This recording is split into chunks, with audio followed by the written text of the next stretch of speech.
नमस्कार दोस्तों, चलिए नेक्स्ट टॉपिक पे आते हैं। हमारे Indo Nepal relation, India Nepal relations की बात करते हैं। हम लोगों ने ऑलरेडी 3 रिलेशंस देख लिए हैं हमारे।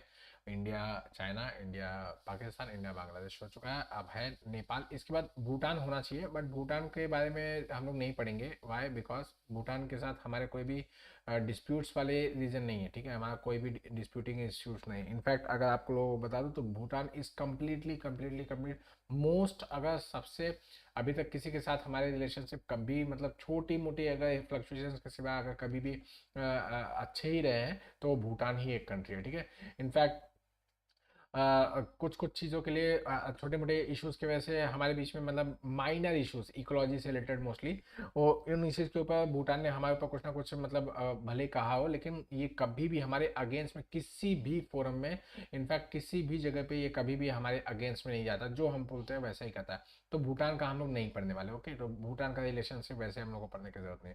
नेपाल हो चुका है, म्यांमार देख लेंगे, एंड फिर जो बाकी इंटरनेशनल इंस्टीट्यूशन वगैरह, श्रीलंका वगैरह का इतना कुछ खास नहीं है, बट जो जो इंपॉर्टेंट लगा we will take. Okay, don't worry. तो इंडिया नेपाल रिलेशन की बात करते हैं। तो इंडिया नेपाल रिलेशनशिप अगर आप लोग बता दूँ, it is an ancient relationship. Actually पहले नेपाल जैसा कुछ होता नहीं था। ठीक है, आपके ऋग्वेद के अंदर मेंशन किया गया है कि जितना भी लैंड हिमालय के नीचे मतलब आपन जिसके उसमें कुछ जो श्लोक है वो मुझे उत्तर से हिमाद्री नीचे सागर ऐसे ऐसे करके कुछ एक श्लोक है। वो श्लोक मुझे अच्छी तरीके से याद नहीं है, तो मैं बोल के अपनी मजाक नहीं उड़ाऊंगा, लेकिन आपको बता दूं कि कुछ इस तरीके से है कि उसमें ये मेंशन किया गया कि ऊपर की तरफ आपका जहाँ हिमालय है, ठीक है, और नीचे जहाँ पे समुद्र है, तो इसके बीच का मतलब हिमालय और समुद्र के बीच का जो पूरा लैंड है that is Bharat, that is known as Bharat. And यहाँ पे रहने वाले लोगों को मतलब भारत की संतानों को भारतीय कहा जाता है। ऐसा ये क्या बोलते हैं इसमें लिखा है। तो नेपाल जैसा पहले कुछ नहीं होता था। ठीक है, सो बट फिर बाद में धीरे धीरे करके वो ड्यू टू मतलब ब्रिटिश लोग ने, ये भी एक क्वेश्चन है कि नेपाल ये अलग कैसे होगा। ठीक है, सो आपका मतलब एंशियंट समय पे तो कोई भी ऐसा नेपाल अलग से है ये कुछ नहीं था। और नेपाल चूंकि पहाड़ी रीजन ज़्यादा होने की वजह से यहाँ पे जितने भी आपके क्या बोलते हैं राजा महाराजा होते थे, जैसे आपके चंद्रगुप्त मौर्य वगैरह से लेके आप मुगल वगैरह तक भी देख सकते हैं, किसी को भी इंटरेस्ट नहीं था इस पहाड़ी रीजन में जाके एक्सकेवेशन मतलब एक्सपेडिशन करने का, वहाँ पे जाके अपनी सल्तनत को बढ़ाना। क्योंकि वो सोचते थे कि वहाँ पहाड़ी रीजन में हम लोग को जाने आने का ही जो खर्चा है और क्या बोलते हैं फिर वहाँ पे अटैक करके वहाँ के लोगों से जो कि ऑलरेडी पहाड़ पे रहने के लिए मतलब उनकी ट्रेनिंग है, उनकी हैबिट है, वो वहीं पे रहते हैं। हमारे लोग चढ़ के जाएंगे, पता चलता है घुटने दर्द करने लगेंगे, लेकिन वहाँ वाले तो भाई ऐसे चढ़ेंगे कि उनको फर्क ही नहीं पड़ेगा और मारेंगे बहुत अलग से। ठीक है, so that is why since ancient times किसी को भी इतना इंटरेस्ट नहीं था कि नेपाल के अंदर कोई जाके अपना राज्य स्थापित करे। तो वहाँ के जो लोकल राजा लोग थे ना वही वहाँ पे हमेशा राज करते थे। ठीक है, वही हमेशा से वहाँ पे ईयर ऑन ईयर राज वगैरह करते थे। In fact they to give some kind of sovereignty को ये सब देख के कभी कभार ऐसा हुआ है कि हाँ उन लोग अपने वो क्या कहा जाता है उसको गिफ्ट्स वगैरह ट्रांजेक्शन वगैरह करते थे। बट ऐसा कभी नहीं होता था कि उन लोगों ने हमारी बात मानी हो। सॉरी। ठीक है, सो मतलब ऐसा ना, ऐसा कभी नहीं हुआ कि क्या बोलते हैं उन लोग हमारे क्या बोलते हैं चंद्रगुप्त के अंपायर में। हाँ, तराई का जो रीजन है, तराई का बेल्ट वगैरह का रीजन अभी मैं डिस्कस करूंगा अच्छी तरीके से, वो सब आपके रीजन में आता था। जैसे आपका लुम्बिनी वगैरह है, सो वो सब तो आता था, लेकिन ये कभी किसी मतलब होल एंड सोल पूरा पहाड़ी रीजन पूरा का पूरा नेपाल जो आज का नेपाल है वो पूरा का पूरा इंडिया के किसी राज्य के अधीन रहा हो, तो ऐसा कभी नहीं हुआ। ओके, सो नेपाल का हम लोग देखें तो एंशियंट रिलेशन है। आप लोग जानते होंगे कि भाई आपके रामायण वगैरह में भी आप लोग उसका रेफरेंस पाते हैं, एंड रिलीजियस सिग्निफिकेंस तो है ही है। उसके अलावा आपके गौतम बुद्ध जी का जन्म हुआ था आपके लुम्बिनी में। मैं आप लोग को लुम्बिनी नेपाल, मैंने नेपाल की मैपिंग में कई बार आप लोग को दिखाया लुम्बिनी, दिस इज लुम्बिनी, जहाँ पे श्री गौतम बुद्ध जी का जन्म हुआ था। सो दैट इज द प्लेस, वो देख सकते हैं। इसके अलावा आप एंशियंट आपके रामायण उठा लीजिए, महाभारत उठा लीजिए, यहाँ के रेफरेंसेस मिलते हैं नेपाल से आने वाले। मतलब ऐसे ऐसे रेफरेंसेस आपको देखने को मिलेगा कि महाभारत के समय पे जो पांडव वगैरह थे वो नेपाल के रीजन में जाते हैं, वहाँ पे जाके वो क्या बोलते हैं यज्ञ हवन पूजा वगैरह करते हैं, वहाँ पे शिव की आराधना वगैरह करते हैं। अदर थिंग रामायण में आप लोग को देखने को मिलता है कि जो मिथिला का राज्य है वो पूरा का पूरा राज्य का एक एक्सटेंशन जो है वो नेपाल भी है, नेपाल भी पूरा मिथिला राज्य के अंदर आता था।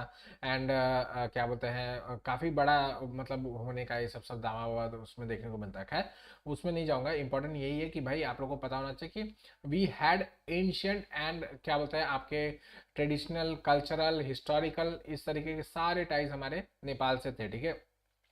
अभी भी है, ऐसा नहीं है कि थे जैसा, मतलब अभी भी है। इनफैक्ट वहाँ पे बहुत सारे ऐसे मंदिर, जैसे पशुपति नाथ जी का मंदिर है।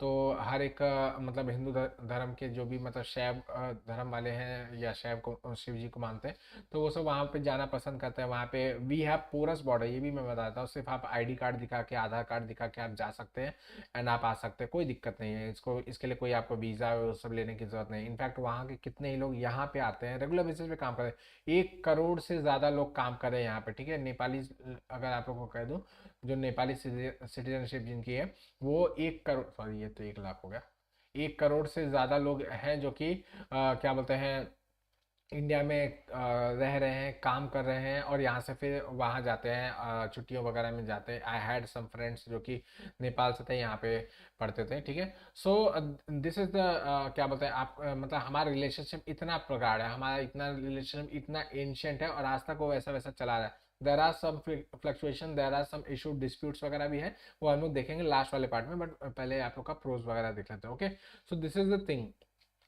आपका अगर एंशंट रेफरेंसेस वगैरह से देखा जाए तो आपके मतलब सिंस मतलब एंशंट टाइम से ही वहाँ पे जो लोकल, जैसे मैं बताया कि लोकल राजा लोग होते थे, ठीक है। तो उन लोग को ना उन लोग राणा कहते थे, ठीक है, राणा, ठीक है। This is not the Rana Sanga, Rana Pratap वाला Rana, they used to call as Rana, ठीक है। तो ये रूल काफ़ी समय तक चलता रहा, काफ़ी समय तक का मतलब आपके इनफैक्ट इंग्लिश लोग आए, इंग्लिश लोग ने अटैक वगैरह भी किया, उनके साथ ट्रीटी वगैरह भी की। लेकिन इवन देन आपके यहाँ पे नेपाल में हमेशा राणा रूल वैसा का वैसा है, ठीक है। बट 1950s के आसपास जब दुनिया आज़ाद होने लगी, सब लोग की छुट्टी उट्टी होने लगी, तो सब हर जगह पे ये होने लगा कि भाई हम लोग को भी आज़ादी, हम लोग को भी आज़ादी, मोनार्कियल सिस्टम खत्म होना चाहिए, मोनार्कियल सिस्टम खत्म होना चाहिए। So on the basis of, जैसे भारत में इंडियन नेशनल कांग्रेस बनी थी, वैसे वहाँ पे नेपाली कांग्रेस बना, एनसी, ठीक है, नेपाली कांग्रेस पार्टी वहाँ पे बनाई गई। And they started struggling for the monarchial system, constitution monarchial system, की मोनार्की को हटा दो या फिर मोनार्की के नीचे कॉन्स्टिट्यूशन रहेगा, जैसे कि आपका ब्रिटेन में जैसा है वैसा, कि कॉन्स्टिट्यूशन के बेसिस पे पार्लियामेंट्री गवर्नमेंट रहेगी और हेड पे आपकी मोनार्की रहेगा, ठीक है। This is the way they wanted. But वही था कि मोनार्की तो कभी नहीं चाहता कि उनके ऊपर किसी भी तरीके से अंकुश लगा जाए, किसी भी तरीके से उनके काम के ऊपर दखलंदाजी किया जाए। So that is why they always try to maintain their दबदबा बना के रखने का कोशिश करते रहते थे, ओके। बट अल्टीमेटली दे बाउ डाउन कि हाँ चलो दुनिया आज़ाद हो रही है, इन लोग के अंदर थोड़ा सा मतलब आग जल रही है, इन लोग के थोड़ा सा मदद करते हैं। And they in the 1951 Rana ने क्या कहा कि भाई हाँ आप लोग एक काम करो, नेपाली पार्टी जो है, मतलब नेपाली कांग्रेस पार्टी जो है वो क्या बोलते हैं आप सरकार बना लीजिए, मैं मोनार्कियल सिस्टम को रिकमेंडेशन, कॉन्स्टिट्यूशन मोनार्कियल सिस्टम को रिकमेंडेशन देता हूँ, ठीक है। सो इसके बाद 59 में अचानक से फिर वही हुआ कि मोनार्की को लगा कि मेरे ऊपर बहुत सारे अंकुश लगाए जा रहे हैं। तो जस्ट आफ्टर 8 years इन्होंने एनसी को करप्ट घोषित करके उसको बैन कर दिया कम्प्लीटली, और उसको पार्टी में से मतलब उसको पावर में से निकाल दिया। और एक नया system, party less panchayat system, मतलब हर एक जगह जगह पे अपने छोटे छोटे छोटे छोटे विलेज पंचायत वगैरह रहेंगे, वो सारा का सारा काम करेंगे। And the fountain of justice will be the king, ठीक है। फिर ये धीरे धीरे वहाँ पे ना आपका माओइज्म, मार्क्सिज्म धीरे धीरे गढ़ करने लगा, क्योंकि बॉर्डर आपकी कम्युनिस्ट मतलब आपकी चाइना से लग रही थी, तो कम्युनिज्म उस समय फैल रहा था हर जगह पे। सो सेम अप्लाइड टू यहाँ पे भी, इस यहाँ पे भी धीरे धीरे करके कम्युनिज्म फैलता चला जा रहा था। और ये मेरे लाइट को क्या हो रहा है, धीरे धीरे क्यों फ्लक्चुएट कर रहा है। सो कम्युनिज्म यहाँ पे फैलता चला जाता, और यहाँ पे एक ऐसा पार्टी बनाया गया, यूनिफाइड मार्क्सिस्ट लेनिस्ट पार्टी, जो कि धीरे धीरे धीरे धीरे अपना बेस बनाने की कोशिश कर रही थी, कांग्रेस पार्टी के अगेंस्ट में बेस बनाने की कोशिश कर रही थी। एंड अल्टीमेटली ये सक्सेसफुल भी होती चली जाती है, क्यों? क्योंकि इसने एक नया आइडिया निकाला। इसने क्या आइडिया निकाला? Anti India feeling. इसने ये दिखाने की कोशिश कर दी कि नेपाल में कुछ भी हो रहा है, कोई भी गलती हो रही है, सो दैट इज बिकॉज क्योंकि इंडिया आज़ाद हो चुका है, और वो हमेशा नेपाल को अपना प्रोटेक्टोरेट बना के रखना चाहता है, ठीक है। इनफैक्ट आप लोग को बता दूं कि आपके 9th 8th या 9th को आपके जो पूर्व प्रधानमंत्री पूर्व राष्ट्रपति आपके प्रणब मुखर्जी जी थे, उनका क्या बोलते हैं बर्थडे था। तो उनके बुक के ऊपर मैंने उनका एक बुक है जिसका मैं रेफरेंस कहना चाहूँगा। उस बुक में उन्होंने मेंशन किया था कि पंडित जवाहरलाल नेहरू और उसके बाद इंदिरा गांधी जी को भी ये रिकमेंडेशन वहाँ के राणा ने दिया था, वहाँ के जो किंग थे राणा। उन्होंने कहा था कि भाई आप नेपाल को इंडिया का पार्ट बना लीजिए, बट दे रिफ्यूज। उन्होंने कहा कि भाई हम लोग इंडिया का पार्ट नहीं बनाएंगे, हम Nepal is an all together different country, उसका अपना खुद का सिस्टम है, वो अपने हिसाब से काम करेगा और हम इसको अपना पार्ट नहीं बना सकते, ठीक है। सो यहाँ से ये चीज़ें इन लोग ने दिखाने की कोशिश की, जो आपकी यूएमएल पार्टी थी उसने दिखाने की कोशिश की भाई इंडिया हमेशा से हमारे ऊपर दबदबा बना के रखना चाहता है, इसने ऐसे ऐसे ट्रीटी करके रखे है, इसी तरीके से हम लोग के ऊपर आधिपत्य बना के रखा हुआ है कि हमारे यहाँ पे पत्ता भी खड़कता है तो इंडिया के मतलब न्यू दिल्ली के क्या बोलते हैं रिकमेंडेशन पे या फिर उसी के ऑर्डर से खड़कता है, नहीं तो हम लोग तो बस उसके पपेट्स हैं, हमारी जो सरकार है वो उसकी पपेट है, या हमारे जो राणा है वो उनके पपेट है, ठीक है। सो अल्टीमेटली ये धीरे धीरे धीरे धीरे एंटी इंडिया फीलिंग जो थी लोगों के अंदर, क्योंकि करप्शन कौन कर रहा था, आपके मोनार्कियल सिस्टम कर रही थी, आपके राणा कर रहे थे, लेकिन भुगत कौन रहा था, इंडिया के लोगों के ऊपर नाम आ रहा था, इंडियन गवर्नमेंट के ऊपर नाम आ रहा था कि वो गलती कर रही है, ठीक है। इनफैक्ट आप लोग को ये बता दूं कि इतने मतलब इतने हद तक जाते थे कि वो नेपाल में भूकंप आता था तो वो कहते थे कि इंडिया की वजह से आ रहा है, इंडिया ऐसी हरकतें कर रहा है, ये दुनिया में जाके ऐसे ऐसे काम करता है, बॉम्ब वगैरह फोड़ता है तो उसके वाइब्रेशंस वगैरह की वजह से यहाँ पे। यस इट इज़ ट्रू, ये मजाक नहीं कर रहा हूँ, सच बोल रहा हूँ। ये सब चीज़ें मैंने पढ़ी है, तो आप लोग भी नेट पे पढ़ी हुई है तो आप लोग पढ़ सकते हैं। सो ऐसी ऐसी चीज़ें यहाँ पे लोग को बरगलाते थे बोल बोल के, ठीक है। फिर अल्टीमेटली ये इतना मतलब वायलेंट होता गया, धीरे धीरे करके इतना वायलेंट होता गया कि वहाँ पे पहले तो 2001 के अंदर वहाँ पे काफ़ी कत्लेआम किया गया। वहाँ के जो पुराने जो राणा थे उनके छोटे भाई थे या चाचा जी के लड़के थे, उन्होंने उनके उनकी उनकी वाइफ की मतलब सिर मुंडी अलग अलग कलर करके एकदम से कटिंग वटिंग करके उनको अलग कर दिया, मार डाला, और फिर वो बैठ गए गद्दी पे। एंड फिर उनको भी किसी ने छोड़ा तो नहीं, उनसे तो वो तो मतलब ये सब खून खराबा करके आए थे तो ऑलरेडी उनको कोई पसंद तो वैसे ही नहीं करता था। 2005 के अंदर ये यूएमएल पार्टी जो थी इसने पूरा का पूरा पावर अपने अंदर असप कर लिया, ठीक है। इन ये राणा को भी सेम वैसे कटिंग वटिंग करके इनको भी पैकेट में डाल के भेज दिया। एंड ये यूएमएल पार्टी जो थी वो आ गई पावर में, ठीक है। तब से इन लोगों ने कॉन्स्टिट्यूशन बनाना स्टार्ट किया, ठीक है। तो कॉन्स्टिट्यूशन बनने का काम स्टार्ट हुआ धीरे धीरे। इंडिया ने बोला इंडिया सपोर्ट कर देगा, इंडिया मदद कर देगा, अगर आप लोग को चाहिए तो आप लोग इंडिया से मदद ले लो और India will support and make your constitution जैसे जल्दी से जल्दी हो सके, ताकि आप एक न्यू मोनार्कियल सिस्टम से आप लोग डेमोक्रेसी के तरफ आप लोग तेजी से हेराल्ड कर जाओ, ठीक है। तो Nepal said no no no, क्योंकि यूएमएल पार्टी आई थी ना, तो UML party already India anti India feeling के साथ आई थी, तो अगर वो इंडिया का मदद लेगी तो फिर वो गड़बड़ हो जाएगा ना। तो दैट इज वाई उन्होंने मना कर दिया, नहीं नहीं हम लोग ऐसा नहीं करेंगे, हम लोग अपना खुद सा बनाएंगे, ठीक है। सो दे मेड द इंटरिम जो कॉन्स्टिट्यूशन था वो 2007 में बनाया। फिर इसके अंदर फ्लक्चुएशन होता रहा कि नहीं ये तो सही नहीं है, सही है। फिर नया कॉन्स्टिट्यूशन बनाया गया 2010 में, मतलब 2005 से लेकर 2010 हो गया, 5 साल हो गया कॉन्स्टिट्यूशन नहीं बनाया, तो पाकिस्तान का रिकॉर्ड तोड़ दिया। ये वाला भी इन लोग को पसंद नहीं आया, नो नो इसका इसका कवर पेज अच्छा नहीं है, इसके ऊपर लाल कलर होना चाहिए था, इसके ऊपर रेड कलर नहीं है, इसके ऊपर ब्लैक कलर लगा के हम लोग ने आप शगुन कर दिया, ऐसे वैसे जो भी चीज़ें थी। तो इन लोगों ने लड़ना वड़ना शुरू कर दिया, नहीं नहीं नहीं ऐसा नहीं चाहिए वैसा नहीं चाहिए। फिर अल्टीमेटली काफ़ी सारा मशक्कत के बाद अल्टीमेटली 2015 में इनका सितंबर 2015 में इन लोग का कॉन्स्टिट्यूशन एक्सेप्ट हुआ। ये कॉन्स्टिट्यूशन को बनाने में इंडिया ने मदद किया था। ये अल्टीमेटली नेपाल में काफ़ी मतलब चेंजेस वगैरह हुई, वहाँ के पॉलिटिकल गवर्नमेंट वगैरह में चेंजेस हुई, और उन लोग ने ये माना कि भाई इंडिया की मदद चाहिए, इंडिया मदद कर देगा तो हमारा कॉन्स्टिट्यूशन अच्छी तरीके से बन जाएगा, since it is the largest democracy in the world. So it can lead, मतलब वो उस हिसाब से इतना स्टेबल कॉन्स्टिट्यूशन बना सकता है। बाकी तो उसने देखा ही था आपका, चाहे नेपाल था उसने देखा ही था कि चाहे पाकिस्तान था, चाहे म्यांमार था, चाहे चाइना था, सब में डिक्टेटोरियलशिप ही चल रहा था, लेकिन इंडिया ही था जहाँ में डेमोक्रेसी चल रही थी। तो उसने इंडिया से मदद मांगी और इंडिया ने हेल्प करके विद इन 2-3 ईयर्स के अंदर इसको बना दिया, ठीक है। इसमें बना दिया तो इसमें एक वर्ग है जिसका मेंशन करना बहुत इंपॉर्टेंट है, मैं आप लोगों को बताता हूँ। इनका इनका नाम है मधेशीस, ठीक है। They live here. ये जो आपका तराई बेल्ट है, ये जो ग्रीन ग्रीन थोड़ा थोड़ा आप लोग को दिख रहा होगा, तराई बेल्ट आप लोग को पता होगा, ज्योग्राफी का प्ले जिन्होंने देखा होगा उन लोग को पता होगा अच्छी तरीके से, वहाँ पे बहुत डिटेल में बात किया गया था।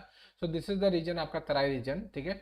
जो तराई रीजन, इस रीजन में ये मधेशीस रहते हैं, ठीक है। अगर आप लोगों ने ज्योग्राफी का प्लेलिस्ट नहीं देखा है तो आई रिक्वेस्ट कि उसको प्लीज़ देख लीजिए, उसको फिनिश कर दीजिए। ये सब चीज़ें कॉन्सेप्ट वगैरह आसानी से समझ में आते रहेंगे, दिमाग में जोर नहीं डालना पड़ेगा। Okay, so they are called as Madheshis because they live between two देश ना, मतलब हिंदी में अगर कहें तो मध्य देशी इसका नाम होता है, ठीक है। मध्य देशी मतलब जो दो देशों के बीच में रह रहे हैं, मध्य में रह रहे हैं, दैट इज मध्य देशी, ठीक है। तो मधेशी है, दीज आर मधेशी जो कि तराई रीजन में रहते हैं। And they are the actual contributor to the economy of the Nepal, ठीक है। नेपाल के इकोनॉमी में यही एक्चुअल कंट्रीब्यूशन करते हैं। नेपाल के जो क्या बोलते हैं आपकी इकोनॉमी है वो कम्प्लीटली एग्रीकल्चर बेस्ड है, ठीक है। एग्रीकल्चर के सिवा और यहाँ पे कोई अच्छा बड़ा काम होता नहीं है। एंड इसका मोस्ट ऑफ द जो मतलब एक्सपोर्ट्स है वो इंडिया में ही होता है, ठीक है। इंडिया को ये मोस्टली आपका एक्सपोर्ट्स वगैरह करता है, ठीक है। एंड इसमें जो मेन काम करने वाले कौन है, मधेशी से, बिकॉज दे हैव द, वो नीचे के रीजन में रहते हैं। एंड आप लोगों को बताऊं ये इनके ये मतलब जो आसपास के, ये आपका यूपी है, ये बिहार है, ठीक है। यहाँ के लोगों के साथ इनके ना, इसको कहा जाता है रोटी बेटी का संबंध है, ठीक है। रोटी बेटी का संबंध है मतलब यहाँ से शादी वहाँ होगी, वहाँ से शादी यहाँ होगी, यहाँ के लोग वहाँ पे खाना पीना खाते हैं, वहाँ के लोग यहाँ पे खाना पीना खाते हैं। मतलब इस तरीके का रोटी बेटी का संबंध इसको कहा जाता है, ठीक है। या ये एक्चुअल टर्म है, ये सब टर्म आप लोग को यूज करना है। सो दिस ये रोटी बेटी का संबंध होने की वजह से ना मॉरिशस को इंडिया की तरफ प्रो इंडिया माना जाता है, ठीक है।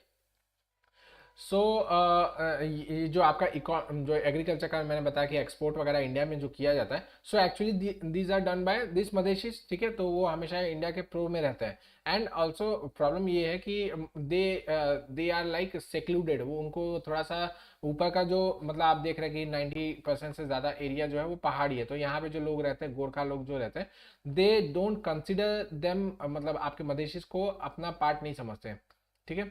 वो अपना पार्ट नहीं मानते इनको, मतलब नेपाल का पार्ट नहीं मानते। वो सोचते हैं कि दे आर इंडियन माइग्रेंट्स जो कि यहाँ के लोकल रीजन में रहते हैं, क्योंकि इनको खाना पीने का ये सब इंडिया में नहीं मिला, दैट इज वाई वो यहाँ रहता है, ठीक है।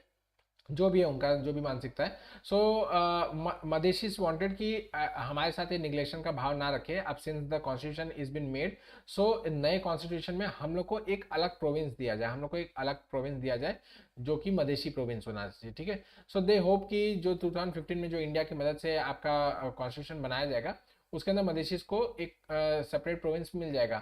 इंडिया ऑल्सो होप कि ऐसा हो जाएगा तो ये प्रॉब्लम नहीं रहेगी, ठीक है। बट वहाँ के लोगों मतलब जो नेपाली कांग्रेस थी, नेपाली कांग्रेस पार्टी थी और यूमेल ने, इन लोग ने जो मिल के बनाया था कॉन्स्टिट्यूशन, उन लोग ने इनको अलग से प्रोविंस देने से मना कर दिया। इन लोग ने सीधा कह दिया नहीं भाई हम लोग नहीं दे सकते, because you don't belong to us, ठीक है। आप पहाड़ी लोगों में से नहीं आते हो। आप लोगों को बताओ इनके साथ इतना डिस्क्रिमिनेशन था कि एक समय ऐसा होता था कि इन लोगों को काठमांडू अगर जाना होता था, मतलब मधेशी सिटीजन्स को अगर जाना होता था, तो इन लोग को परमिट के लिए अप्लाई करना पड़ता था। इन लोग को एक अपना डॉक्यूमेंट्स वगैरह सबमिट करना पड़ता, परमिट परमिट लेना पड़ता था, समय मिलता था कि हाँ आप इतने समय के बाद आप जा सकते हो। वहाँ पे जाके आपको आने का समय भी दिया जाता है, ठीक है। तो आप इतने समय ही से वहाँ पे रह सकते हो। दिस वॉज द सिस्टम जो ओके। तो ये इतना इनके साथ डिस्क्रिमिनेशन होता था। तो 2015 में जब ये ऐसा किया गया तो मधेसी लोग एजिटेशन पे उतर आए। उन लोगों ने बोला यार ये तो गड़बड़ कर दिया, इन लोगों ने गड़बड़ कर दिया। हम लोग इकोनॉमी में इतना मतलब मेहनत करते हैं, हम लोग इतना ज़्यादा इन लोग को कंट्रीब्यूट करते हैं, and they are neglecting us, ठीक है। हम लोग को निगलेक्ट करें तो so we will show them our power. तो इन लोगों ने क्या किया ना, पूरा का पूरा जो आपका ये तराई वाला रीजन था उसको ब्लॉकेट कर दिया, ठीक है। दिस इज द रीजन जहाँ से आपका सारा का सारा ट्रेड हो रहा था, ठीक है। तो सारे के सारे जितने भी आपके बसेस वगैरह थी वो यहाँ पे आके आपके खड़ी हो गई, ठीक है। ये पूरे लाइन से खड़ी हो गई। अब ये ना इस तरफ जा सकते हैं ना उस तरफ जा सकते हैं, ब्लॉकेड हो चुका है। तो इसकी वजह से क्या हुआ कि नेपाल में खाने पीने के मतलब लाले पड़ने लगे, ऐसी नौबत आ गई, ठीक है। सो दे ब्लेम वापस से, जैसे मैंने बताया, इंडिया को ब्लेम करना स्टार्ट कर दिया कि हाँ भाई इंडिया ने जानबूझ के अपने यहाँ पे हमारे यहाँ पे ब्लॉकेट करवाया सो दैट हम लोग को खाने पीने के भी लाले पड़ जाए, हम लोग उनके घुटने पे आ जाए और हम लोग उसके पैरों में पड़ जाए, घुटनों पे गिर जाए, ऐसे वैसे जो चीज़ें उन लोग बरगलाने लगे कि हाँ एक्चुअली में ये सब चीज़ें हुई थी, मैंने न्यूज़ पे पढ़ा था, उस समय की बात बता रहा हूँ। तो ये सब चीज़ें ऐसी हो रही थी और रेगुलर बेसिस पे नए नए बयान आ रहे थे, चाहे जो हो जाए हम लोग झुकेंगे नहीं, झुकेंगे नहीं साला, ये सब चीज़ें वहीं से डिराइव है, ठीक है। सो मदेशी लोग ने अपना ब्लॉकेड उसी तरीके से कंटिन्यू रखा, और ये जो अनऑफिशियल ब्लॉकेड था, इसके वजह से पूरा का पूरा नेपाल में त्राईमाम होने लगा। फिर इन लोग समझ गए कि हाँ भाई ये इंडिया कर रहा है, इंडिया कर रहा है, इंडिया कर रहा है। और जो यूएमएल पार्टी थी, जो मार्क्सिस्ट पार्टी थी, उसको इससे बेनिफिट मिल गया, उसको पॉलिटिकल बेनिफिट मिला क्या, कि उसने एंटी इंडिया फीलिंग के साथ जो अभी तक अपना बेस बना के रखा था कि हाँ इंडिया जो है वो एंटी नेपाल है, वो फीलिंग को इसको बूस्ट मिल गया। क्यों? क्योंकि इसने दिखा दिया कि हाँ भाई देखो, इंडिया ने सारा का सारा ब्लॉकेट कर दिया, आप लोग के जो घर पे खाना नहीं मिला वो इसी वजह से नहीं मिला क्योंकि इंडिया ने ब्लॉकेट करके रखा है, ठीक है। इसी समय पे इन लोग ने एक नया रास्ता निकाला कि हम लोग इंडिया ऐसा ऐसा कर रहा है तो हम लोग चाइना के पास चले जाएंगे, हम लोग क्या करेंगे, चाइना से जाके मदद मांगेंगे, ठीक है। चाइना हमारी मदद करेगा एंड इंडिया को काउंटर करने में हम लोग की मदद करेगा, ओके। सो चाइना फैक्टर में लास्ट में आप लोग को अलग से पढ़ा दूंगा, क्यों ऐसा किया गया, क्या हुआ, वो सब चीज़ लास्ट में पढ़ा दूंगा। लेकिन आई होप करता हूँ आप लोगों को ये समझ में आ गया कि आपके पॉजिटिव रिलेशन नेगेटिव कहाँ से बनना स्टार्ट हुए। तो आपके जो एक्चुअल रिलेशनशिप जो खराब होना स्टार्ट हुए, वो आपके 2006 के बाद से ही खराब होना स्टार्ट हुए, ओके। सो जैसा कि मैंने वो ब्लॉकेट वाला बता दिया, तो वो तो हो गया। इसके अलावा Nepal is completely dependent over India for the sea level, जो भी उसको एक्सपोर्ट वगैरह करना होता है तो उसके पास तो अपना फ्लाइट वगैरह का महंगा, इतना महंगाई हो जाएगी, वो सब नहीं एक्सपोर्ट कर पाएगा। सो वाटर के रूट के लिए वो क्या करता है, जैसे मैंने आपको पिछले बांग्लादेश के मैपिंग में बांग्लादेश के रिलेशन में बताया कि हम लोग ने BBIN कॉरिडोर वगैरह बनाया, तो उसका वो उपयोग करता है और क्या बोलते हैं, अपने सामान वगैरह को यहाँ पे कोलकाता पोर्ट्स वगैरह से ये ट्रांसफर कराता है, ठीक है। बट अब इसने ब्लॉकेट करके, मतलब इंडिया ने ब्लॉकेट नहीं किया, उन लोगों ने ब्लॉकेट करके रखा, तो वो अपना सामान यहाँ पे नहीं बेच सकता। तो वहाँ पे एक तरीके से फाइनेंशियल करेंसी, मतलब क्या बोल सकते हैं, कंडीशन खराब होना स्टार्ट हो गए, okay. So seeking this opportunity, वहाँ के जो उस समय के ओली जो प्राइम मिनिस्टर थे आपके 2016 में बने थे, सो उन वो क्या किए, तुरंत फ्लाइट लिए चाइना चले गए, ठीक है। और शी जिनपिंग के पास जाके गोद में जाके बैठ गए और बोले कि यहाँ देखो ऐसे ऐसे मेरे साथ इंडिया कर रहा है, मुझे बुरा लग रहा है, ऐसे वैसे करके।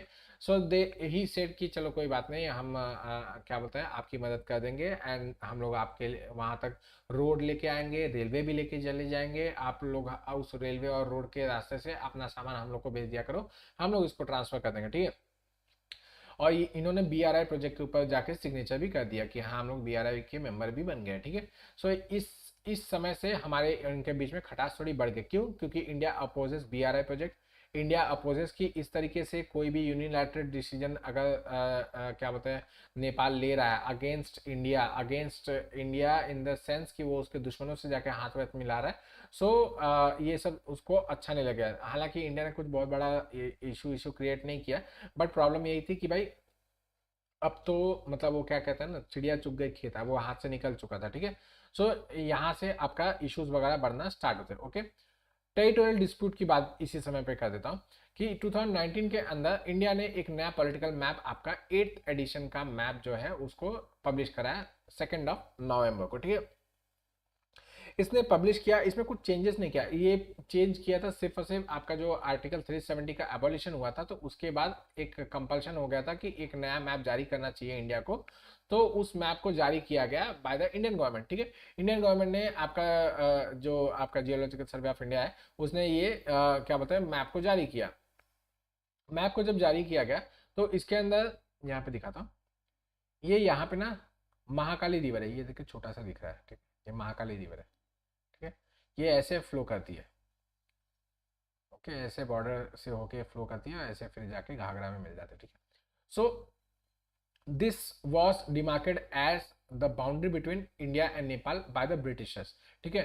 एंग्लो नेपाल वॉर हुआ था, एल्गो लिख दिया मेरे, वेरी गुड, आजकल दिमाग में स्टॉक मार्केट ज़्यादा चल रहा है। Anglo, ANGLO, Anglo Nepal war, सोचिए नेपाल की औकात देखिए, ब्रिटिश एम्पायर से लड़ने चल दिए, ठीक है। हालांकि बहुत कुटम्मस होती, बहुत भयंकर मार खाए थे नेपाली, मतलब जो नेपाली सेना थी बुरी तरीके से मार खाई थी, ठीक है। सो दे वे डिफीटेड एंड एंग्लो नेपाल जो ट्रीटी हुई उसमें इन लोगों ने महाकाली रिवर को अपना बॉर्डर माना। इन लोगों ने कहा कि Mahakali will be the border between India and क्या बोलते हैं नेपाल, ठीक है, British India and the Nepal. So in that, उस समय में क्या था, Mahakali use to flow like this, ठीक है, ऐसे समझिए, ऐसे फ्लो करिए, ठीक है, दिस इज द वे, और ये ऐसे फ्लो करते थे, ठीक है, यहाँ से आती थी, ये उसका सोर्स था, यहाँ से ये आते थे, ठीक है। बट बट आप लोगों को पता है नेपाल इज ऑन द, क्या बोलते हैं, वो टेक्टोनिक प्लेट के ऊपर है, ठीक, आपका Himalaya is a buckling between the two Eurasian and the Indian सब कॉन्टिनेंट के पार्ट्स, मतलब गोंडवाना लैंड और क्या बोलते हैं इंडियन लैंड मास, और क्या बोलते हैं इंडियन प्लेट या एस्ट्रो इंडियन प्लेट, या फिर हाँ एस्ट्रो इंडियन प्लेट और यूरेशियन प्लेट के बीच में टकराने की वजह से आपका नेपाल बना है, जिसके ऊपर आप हिमालय बना है, जिसका आपका नेपाल बसा हुआ है, ठीक है। सो व्हाट हैपेंड इज, ये जो रिवर थी वो यहाँ से फ्लो करना बंद करके ये ऐसे रूट लेके ये ऐसे आ गई, ठीक है, ये कुछ इस तरीके से आ गई, ठीक है, अपने सोर्स से इस तरफ से आने लगी। सो नेपाल सेड की भाई, जो मैंने जो हमारा जो ट्रीटी है उसके हिसाब से महाकाली इज द रिवर जो हमारा बाउंड्री बनाती है।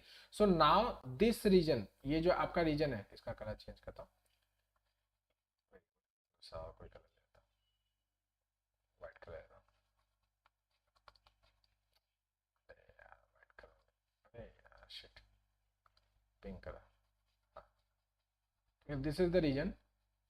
इसने कहा कि ये रीजन तो अब तो इंडिया का नहीं रहेगा ना, क्योंकि अब तो ये पूरा का पूरा जो टेरिटरी है वो तो नेपाल के अंदर चला गया, क्योंकि Mahakali is flowing from this, ये महाकाली इस रास्ते से जा रही है, तो महाकाली जब इस रास्ते से जा रही है तो ये पूरा का पूरा रीजन किसका हो गया, नेपाल का हो गया, ऐसा नेपाल ने बोल दिया।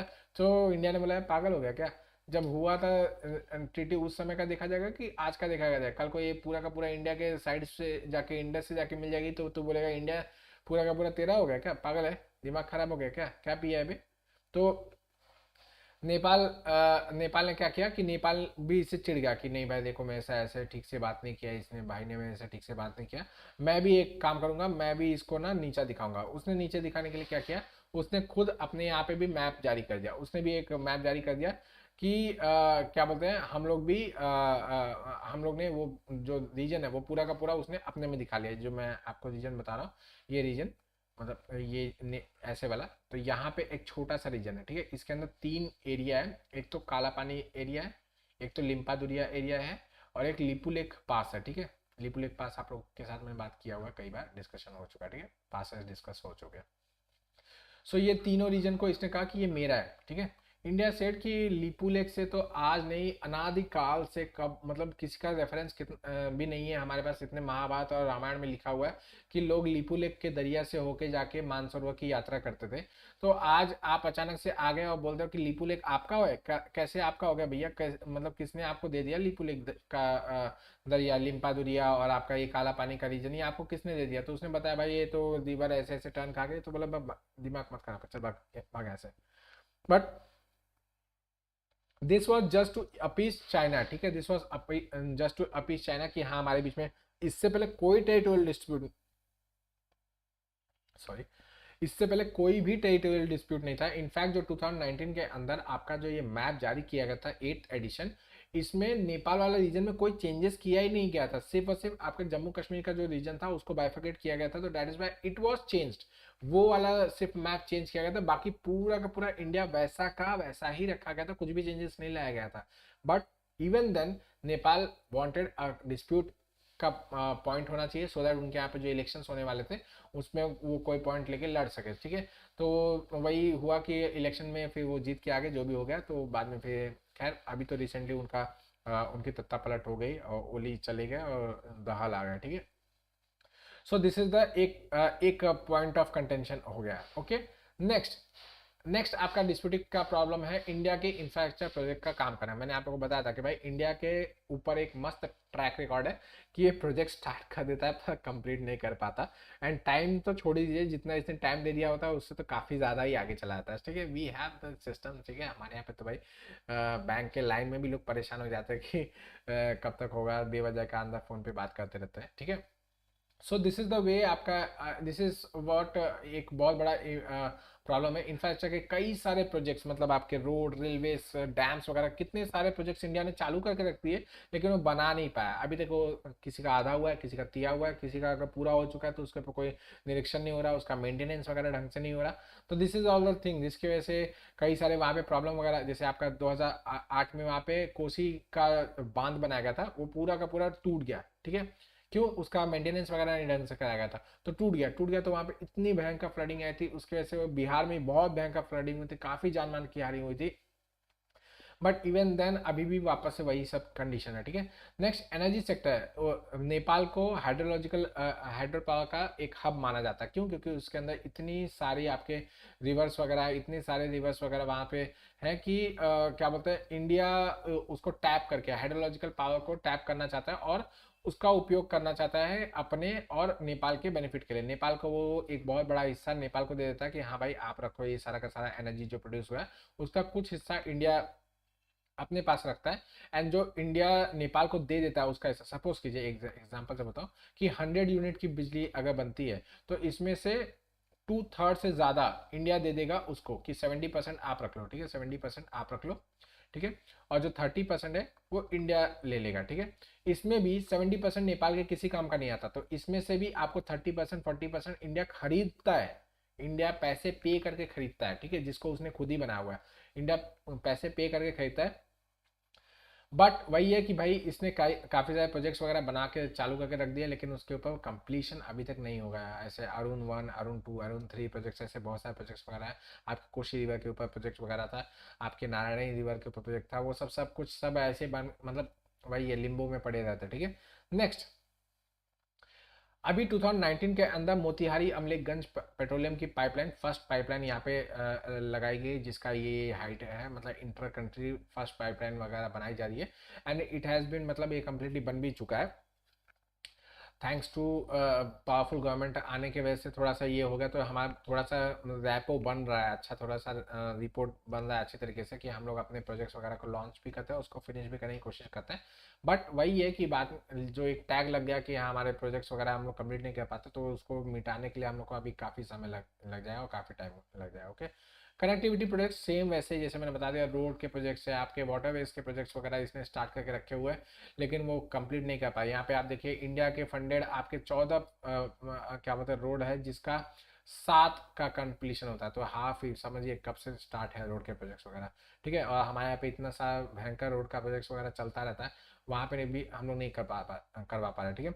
वाटरवेज का अगर मैं बता दूँ तो इंडिया ने ये कोशिश की थी कि भाई इंडिया और नेपाल को वाटरवेज से जोड़ दें, क्योंकि कई सारी रिवर्स है जिससे वाटरवेज से आना जाना बहुत ही आसान है। नेपाल से इंडिया में आना बहुत ही आसान है और बहुत ही चीप है। इनफैक्ट नेपाल से इंडिया में आना और इंडिया से लेके वो सामान लेके आए और बांग्लादेश होते हुए वो इंटरनेशनल वाटर्स वगैरह में निकल जाए, ये भी बहुत पॉसिबल है। इसका भी एक रोड मैप तैयार करके रखा था, लेकिन वही है कि भाई अभी तक कोई काम इसके ऊपर हार्ड कॉन्क्रीट हुआ ही नहीं है, ठीक है। इसके साथ साथ आपका रोड प्रोजेक्ट्स के अंदर यहाँ पे मेंशन किया गया रामायण सर्किट। हमारा जो स्वदेश दर्शन स्कीम है उसके अंदर हम लोगों ने रामायण सर्किट की बात की थी, जिसमें हम लोगों ने ये कहा था कि भाई हम लोग नेपाल को भी इसके अंदर इनकॉर्पोरेट करेंगे। जैसे मैंने बताया था मिथिला का क्षेत्र जो है वो आपका, उसके अंदर आपका नेपाल भी आता था। And other thing, Buddhist circuit के अंदर लुम्बिनी को इनकॉर्पोरेट करेंगे, तो उसमें बुद्धिस्ट में तो लुम्बिनी को इनकॉर्पोरेट कर लिया गया, बट वही है कि क्या बोलते हैं, रामायण सर्किट को पूरा कम्प्लीटली बनाया नहीं जा सका है, वो सब इनकॉर्पोरेट नहीं कर पाया, ठीक है। नेक्स्ट, वाटरवेज का बता दिया मैंने। नेक्स्ट आपको बता दूं, रेलवे के कुछ प्रोजेक्ट्स हैं जो अभी रिसेंटली कुछ मतलब हम लोग ने काफ़ी मतलब अच्छी तरीके से उसको फिनिश कर दिया है। सो ये थोड़ा सा एक पॉजिटिव थिंग है, बट फिर भी हमारे पास रेलवे के बहुत सारे प्रोजेक्ट्स हैं जो कि अभी तक पेंडिंग पड़े हुए, ठीक है। ये कुछ रेलवे के प्रोजेक्ट्स हैं जो कि वहाँ पे अभी मतलब क्या कह सकते हैं, कंप्लीट हो चुके हैं, ठीक है। और कुछ कुछ मतलब मोर देन कंप्लीशन के आसपास पहुंच चुके हैं, ठीक है। सो नाम हम याद रखना तो याद करके रख सकते हैं, मेंस वगैरह में आपके काम आ जाता है और किसी काम में नहीं आएगा, ओके।